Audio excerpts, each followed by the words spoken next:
Hi, I'm Kate Penney Howard, and today I'd like to tell you about the Armistice Day Blizzard of 1940. November 11th, 1940, which was Armistice Day, it's now Veterans Day, dawned unseasonably warm across the upper Midwest. Duck hunters by the thousands flocked to marshes and waterways throughout Minnesota, Wisconsin, Michigan, and Iowa, enjoying what seemed to be like a final gift of Indian summer. Temperatures reached the 60s in many areas. Men wore light jackets or shirt sleeves as they waited in the blinds for migrating waterfowl. And weather forecasters had predicted colder with rain. And they were catastrophically wrong. What developed instead was one of the most violent and deadly blizzards in American history. And its victims were people who had no warning and no preparation. By mid-afternoon, the temperature began to plummet. The rain that had been falling turned to sleet and then to heavy wet snow. Winds rapidly increased to gale force. And within hours, conditions deteriorated from mild autumn weather to a full-scale blizzard with winds exceeding 50 miles per hour and temperatures plunging to near zero. Duck hunters in remote marshes faced a nightmare scenario. Wearing light clothing suitable for a mild fall day, they were suddenly trapped in sub-zero wind chills with snow accumulating at rates of 2 to 3 inches per hour. Many of these people were in boats or on islands or in isolated blinds with no shelter. The temperature drop was so rapid, as much as 40 degrees in a few hours, that hypothermia set in very quickly.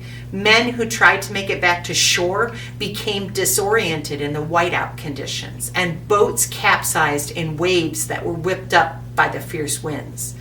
The storm struck communities with equal ferocity. Minneapolis received 16.8 inches of snow, which is the second largest November snowfall in the city's history. Winds gusted to 65 miles per hour, creating massive drifts that buried cars and homes. The combination of heavy wet snow and high winds brought down thousands of power lines and telephone wires, leaving entire regions in the dark with no communication. And what made this storm particularly deadly was that it also struck during the workday. People were far from home, at their jobs, running errands, or hunting. And motorists became stranded on rural roads as visibility dropped to zero. Many abandoned their vehicles and attempted to walk to safety, only to become lost in the blinding snow.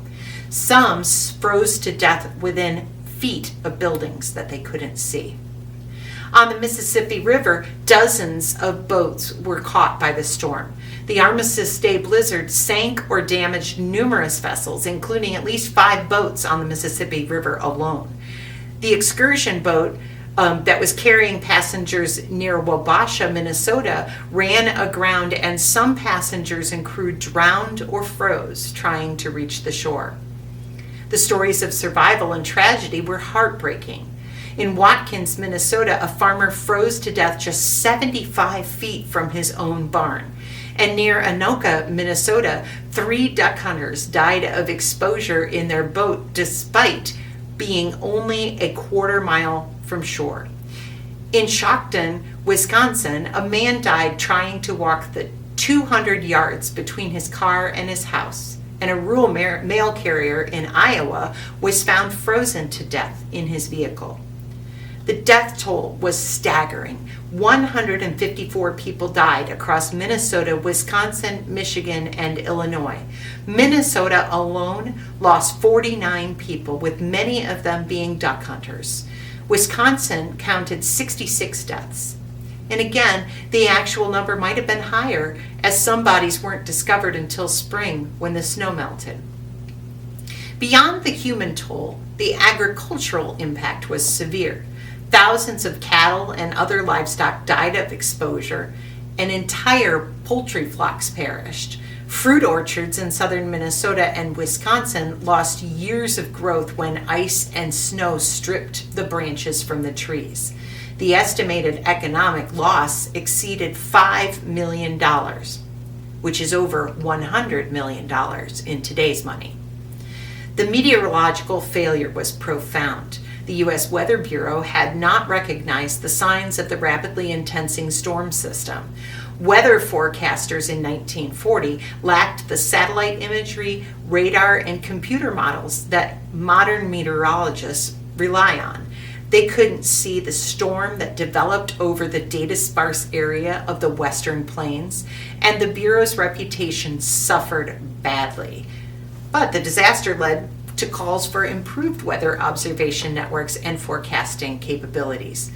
The Armistice Day Blizzard had lasting impacts on weather forecasting in America. It demonstrated the deadly consequences of forecast failures and the need for better storm prediction systems.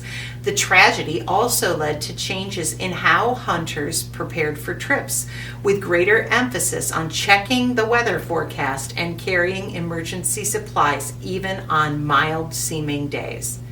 And for those who survived, the Armistice Day Blizzard remained a defining life experience. Survivors' accounts describe the terror of watching warm blue skies turn black within moments, of feeling the temperature drop like a physical force, of desperately trying to find shelter in a white void where direction has no meaning. The storm proved that November, a transition month that could seem deceptively mild, was capable of producing winter weather as deadly as any January blizzard.